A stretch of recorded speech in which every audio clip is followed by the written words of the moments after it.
취업 압수수색과 연이은 공중파 방송 보도의 파장에서 벗어나기 위해 전국의 대의원들이 모여 해법을 모색하는 임시대의원총회가 오늘 12월 2일 마련될 전망입니다. 덤핑직과 과잉진료 등을 근본적으로 해결하기 위해서는 정책적 개입이 필요하다는 제언이 나왔습니다. 초고령화 사회에서 노인급여 임플란트 개수 확대는 필수적이라는 주장이 제기됐습니다. 치의신보가 디지털 치의신보로 오는 12월 5일부터 새롭게 태어날 전망입니다. 지난해 전국 활동 치과는 1.4%, 치과의사는 1.7% 증가한 것으로 조사됐습니다. 수련기간 의국 생활에 있어 가장 힘든 일은 많은 잡일이라고 답한 조사가 나왔습니다. 시청자 여러분 안녕하십니까? 치의신보TV 뉴스 시작하겠습니다. 취업 압수수색과 연이은 공중파 방송 보도의 파장에서 벗어나기 위해 전국 대의원들의 집단 지성으로 해법을 모색하는 자리를 마련합니다. 11월 8일 현재 전국 지부장 협의회 핵심 관계자에 따르면 취업 임시대의원총회가 오늘 12월 2일 대전 유성호텔에서 개최될 예정입니다. 치과계 내부에서는 지난 10월 20일 경찰의 취업 압수수색과 SBS 단독 보도의 취업 회무 동력 및 대국민 이미지가 큰 타격을 받으면서 사태 수습과 해법 도출을 위한 공론회장이 마련돼야 한다는 목소리가 나왔습니다. 이번 임총에서는 일련의 사태와 연관된 정황이 제기됐던 현직 감사에 대한 불신임의 건과 불신임 통과 시 감사 보선의 건 등의 안건이 상정돼 대의원들의 찬반 의결 과정을 거칠 전망입니다. 취업정관 제26조에 따르면 임시총회는 이사회 또는 대의원 수 3분의 1 이상의 요구에 의하여 의장이 소집하며 임시총회에서는 소집한 부의안건 이외의 사항은 처리하지 못한다고 규정하고 있습니다. 즉 취업이사회 또는 대의원 3분의 1 이상이 주체가 돼 요구하면 임총 개최가 가능한 상황입니다. 이 같은 움직임에 앞서 전체 치과계의 총의를 가늠하는 자리도 마련됐습니다. 전국 18개 시도 지부장들이 참여하는 전국 지부장 협의회는 지난 11월 4일 대전 컨벤션센터에서 긴급 회의를 열고 이번 사태에 대한 치과계 내부의 의견을 폭넓게 수렴했습니다. 비공개로 진행된 이날 회의에서는 이번 사태에 대한 전반적인 경과를 공유하는 한편 임시대의원총회 개최를 포함해 현실적인 대안 제시를 위한 의견들이 수렴된 것으로 알려졌습니다. 4일에 진행된 긴급회의 이후 지부장 협의회에서는 이날 참석하지 않은 일부 지부장들의 의견을 다시 듣고 조율하는 과정을 거친 다음 결국 임총 개최 쪽으로 최종 방침을 세운 것으로 확인됐습니다. 지부장 협의회는 일단 임총을 열어 대의원들의 현명한 판단을 받아보는 게 이번 사태를 타개하는 돌파구가 되지 않을까라고 생각한다며 최선의 선택은 아닐 수도 있다는 걸 알고 있으며 차차선일지라도 대의원들의 지혜에 기대어 해결책을 얻고자 한다고 강조했습니다. 이처럼 전국 대의원들의 요구에 의한 임총 개최가 가시화되면서 취업도 재반 준비 과정에 들어갔습니다. 취업은 11월 8일 오후 7시부터 취업회관에서 첫 임시이사회를 개최해 2023 회계연도 상반기 감사 연기의 건, 임시대의원 총회에 관한 건 등을 안건으로 상정하고 참석한 임원들의 의견을 모았습니다. 다음 소식입니다. 덤핑치과 먹튀치과로 인한 사회 경제적 비용을 치과계 전체가 고스란히 떠안고 있는 만큼 이를 해결할 정책적 개입이 필요하다는 제안이 나왔습니다. 취업치과의료정책연구원이 주최한 2023년도 치과의료 정책 포럼은 21세기 치과의사 생존을 위한 전략이라는 주제로 지난 11월 3일 대전에서 개최됐습니다. 이날 포럼에서는 불법 의료 광고와 과잉 진료 등 치과계가 직면한 윤리적 문제에 대해 고민하고 다양한 해결 방안을 모색하는 자리가 마련됐습니다. 주제 발표에서 의료윤리학자인 김준혁 연세치대 교수는 이 같은 부정적 외부 효과는 치과의료 서비스가 생산과 소비의 최적 균형점에 도달하지 못하도록 한다며 치과계 전체에 발생하는 피해를 고려해 정책적 개입과 이를 위한 실증 연구가 필요하다고 제안했습니다. 이어 패널 토론에서는 박리담회로 행해지는 치과 치료가 의료인과 환자에게 미칠 해악에 대한 문제의식을 공유했고 정부도 정책에 반영될 수 있도록 힘쓰겠다고 밝혔습니다. 최지웅 보건복지부 구강정책과 사무관은 박리담회, 불법 위임진료 등은 국민 건강에 위해를 줄 수 있기에 정부 차원에서 해결책을 지속적으로 모색하겠다고 강조했습니다. 계속해서 다음 소식 전해드립니다. 초고령화 사회에서 노인급여 임플란트 개수 확대는 필수적이라는 주장이 제기됐습니다. 대한노인회가 지난 11월 1일 노인 의료정책 토론회를 정관계 인사가 대거 참석한 가운데 국회 도서관에서 개최했습니다. 김호일 대한노인회장은 저작 활동을 위해서는 치아가 위아래 2개씩 4개는 필요하다며 이는 100세 시대 필수 사항으로 오늘 토론회가 내년 노인복지 혜택의 개선이 되는 새로운 원년이 되길 바란다고 밝혔습니다. 특히 이날 토론회에서 홍수연 취업 부회장은 현재 70세 이상 인구의 평균 잔존 치아가 16.4개에 불과해 노인의 저작 능력을 실질적으로 회복하기 위해서는 최소 4개 이상의 임플란트가 필요하다고 강조했습니다. 홍 부회장은 정상적인 식생활을 위해서는 임플란트가 최소 4개가 필요하다며 취업은 급여 임플란트 개수 및 무치약 환자 보장성 확대를 강력히 제안드린다고 밝혔습니다. 이어 김호일 대한노인회 회장은 노인 임플란트 개수 확대는 매우 타당하고 적정한 요구라며 이 문제를 꼭 해결할 수 있도록 하겠다고 강조했습니다. 다음 소식입니다. 종이 신문 형태의 치의신보를 디지털로 재현한 디지털 치의신보가 오늘 12월 5일부터 카카오톡 알림통을 통해 배포됩니다. 이로써 전국의 치과의사 회원 모두가 개인 PC와 모바일을 통해서 간편하게 치의신보를 열독할 수 있게 됐습니다.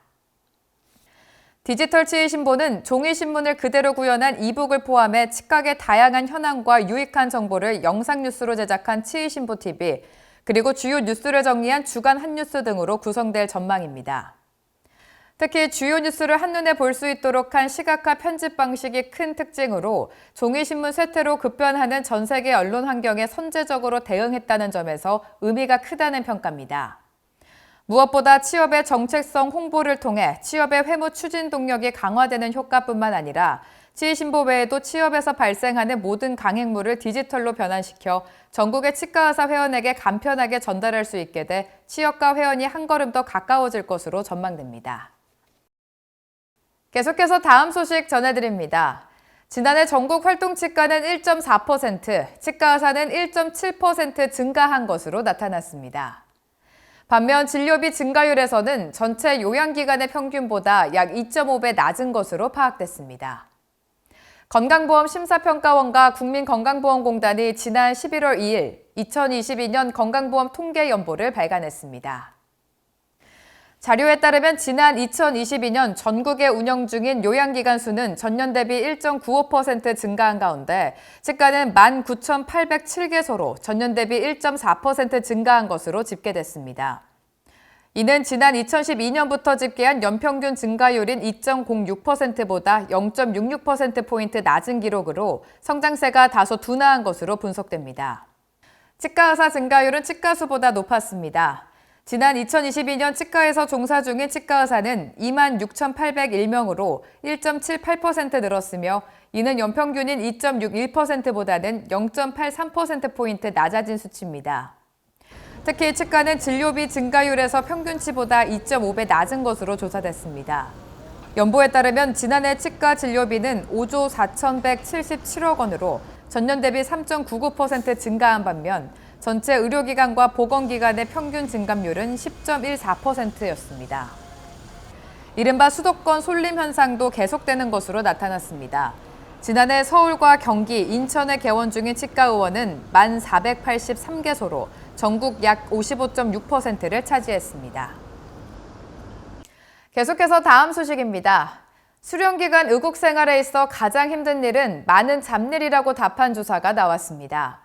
최근 공직지부에서 수련의 처우 개선을 위한 설문조사 결과가 공개됐습니다. 해당 설문은 11개 치과 대학병원의 수련의를 대상으로 진행됐으며 256명의 답변을 분석한 결과로 총 18가지의 질문을 포함하고 있습니다. 특히 이중 수련의들의 50.3%가 의국 생활을 하며 가장 힘든 점으로 많은 잡일을 꼽았습니다. 구체적으로 살펴보면 진료나 연구에 많은 잡무를 포함해 과도한 업무량과 낮은 워라밸, 휴가나 병가 쓰기 어려움, 법에 저촉되는 야간 단직과 초과 근무 등으로 나타났습니다. 이 밖에 수련을 통해 가장 얻고자 하는 점으로 술기 능력을 꼽은 응답자가 39.5%를 차지했고 지식 수준이라고 답한 응답자는 31.3%, 전문의 라이센스라고 답한 응답자는 24.2% 등으로 70.8%가 수련의 목표를 두고 있는 것으로 확인됐습니다. 계속해서 다음 소식입니다. 치과 기계실에 하수구 등 배수시설을 설치하거나 수관을 미리 교체하는 등 누수 예방에 신경 쓰지 않으면 큰 피해를 입을 수 있다는 우려가 제기됐습니다. 특히 누수 사고 이전 미리 보험에 가입해 놓는 것은 물론 평소 메인 수관 밸브를 관리해야 추가 피해를 막을 수 있다는 것입니다. 취업 치과 종합보험 주관사 하나손해보험은 최근 치과 내 급수배관 이음부 이탈로 인해 누수 사고가 발생한 사례를 공유했습니다. 사례에 따르면 기계실 내 치과 장비에 물을 공급하는 급수배관 이음부가 이탈돼 물이 흘러나와 치과벽과 마닥 마감재 등 내부 시설과 유니트 체어, 석션 등 치과 장비 일부까지 수천만 원의 침수 피해가 발생했습니다. 해당 치과는 보험에 가입되어 있어 일부 자기 부담금을 지불하고 사건을 마무리할 수 있었습니다. 전문가에 따르면 우선 치과 급수배관 문제로 인한 누수사고 예방법으로는 기계실에 하수구 등 배수시설을 설치하고 정기적으로 수관을 교체해야 한다며 해당 사례와 같은 피해를 최소화하기 위해서는 미리 보험에 가입해야 한다고 설명했습니다. 다음은 인물 동정 뉴스입니다. 조선대학교 제18대 총장에 김춘성 치과대학 교수가 선임됐습니다. 조선대학교 법인이사회는 지난 10월 26일 이사회를 열고 김춘성 치의학과 교수를 제18대 총장에 선임했다고 밝혔습니다. 김 신임 총장은 지난 10월 11일에 치러진 조선대 총장 후보자 투표에서 5명의 후보자와 경선을 벌인 끝에 25.15%의 득표율을 얻어 1위를 차지했습니다. 특히 김 신임 총장은 이번 총장 후보자 중 55세로 최연소 출마에 주목을 받았습니다. 조선대 의학박사 학위를 받은 그는 미국 미네소타 대학 의과대학 양리학실 박사 후 연구원을 거쳐 지난 2009년부터 조선치대에서 재직 중입니다. 이후 산학협력단장, 링크사업단장, 해양생물연구교육센터장 등 두루 역임에 폭넓은 역량을 쌓았다는 평가를 받았습니다. 다음은 국제뉴스입니다. 포르투갈이 치과의사 과잉 배출로 직업 소멸 위기론까지 겪고 있는 것으로 나타났습니다. 우리나라 또한 치과의사 과잉 배출로 인한 문제가 해를 거듭할수록 심화되고 있는 만큼 유의미한 사례가 될 것으로 보입니다. 인터넷 언론인 포르투갈 레지던트는 치과의사 과잉 배출로 인한 국회 시위가 벌어졌다고 최근 보도했습니다. 보도에 따르면 현재 포르투갈의 치과의사 1인당 인구는 약 800명이며 오는 2025년 약 650명까지 줄어들 것으로 전망되고 있습니다. 이는 우리나라와 비교해 무려 3배가량 적은 수치입니다. 또 이 같은 과잉 배출의 여파로 치과의사의 소득 수준이 격감돼 일각에서는 홈리스 사태까지 벌어지고 있는 것으로 나타났습니다.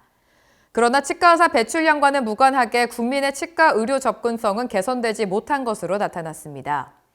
이러한 원인은 치과 의료 시장 붕괴로 인해 대학을 졸업한 치과의사의 상당수가 포르투갈을 떠나고 있기 때문으로 매년 약 600명의 치과의사가 일자리를 찾지 못해 세계 각지로 이주하고 있으며 이들 중 상당수는 대학을 갓 졸업한 새내기 치과의사인 것으로 알려졌습니다. 다음은 학술대회 소식 전해드립니다. 중부권 치과의사의 자부심으로 주목받아온 축제회장이 역대급 참관객을 모으며 성황리에 막을 내렸습니다. 제58회 취업 중부권 치과의사회 국제 종합학술대회 및 기자재 전시회인 KDA CDC 2023이 지난 11월 3일부터 5일까지 대전 컨벤션 센터에서 성황리에 개최됐습니다. 이번에 충남 수준단지를 저희랑 공동으로 하게 되면서 앞으로 우리 CDC가 계속 이어지면서 좀 더 발전할 수 있는 그 토대를 많이 한 것 같습니다. 이번 KDA CDC 2023은 대전지부와 충북지부, 충남지부 등이 연합한 중부권 치과의사회와 취업이 5년 만에 공동으로 주최했으며 2003년 이후 20년을 맞은 뜻깊은 해인 만큼 역대 최대 규모로 진행됐습니다. 특히 대회 등록 인원이 2,600명에 육박하는 등 역대 최대 등록 인원을 갱신했고 직전 대회인 CDC 2021보다 2배가 넘는 참석자를 기록했습니다. 다음 소식도 학술대회 소식입니다. 대한치과보존학회 추계학술대회 및 제25회 한일공동학회가 지난 11월 4일과 5일 양일간에 걸쳐 서울 여의도 하나금융빌딩에서 열렸습니다. 이번 학술대회에서는 640여 명 이상의 참가자들이 함께한 가운데 전공의들의 치과 보존학 관련 다양한 연구 발표는 물론 저명한 연자들의 특강이 마련됐습니다. 코로나 치과의 공백 한 4년을 극복하고 다시 지평을 만들어 가자라는 취지에서 앞으로 발전이 기대됩니다. 모쪼록 저희 보존학회 앞으로 관심 가져주시고 모든 치과 의사를 위해서 또 저희가 할 수 있는 자연치 보존을 위한 노력을 다하겠다고 말씀을 드리겠습니다. 특히 한일 공동학회로 열린 만큼 강의장에는 해외 참가자들도 다수 눈에 띄었으며 강의 이후에는 연자와 자장 간 Q&A로 참가자들의 궁금증을 해소하기도 했습니다. 다음은 2주의 학술 동향 소식입니다. 대한구강학 안면외과학회가 11월 25일 2023년 추계 학술 심포지엄을 서울대학교 치과병원에서 개최합니다. 대한치과 근간치료학회가 11월 25일과 26일 양일간에 걸쳐 2023 추계 학술대회를 오스템 임플란트 본사에서 개최합니다. 대한예방치과 구강보건학회가 오는 11월 26일 2023 해외 석학 초청 학술 집담회 2를 코엑스 트레이드 타워에서 개최합니다.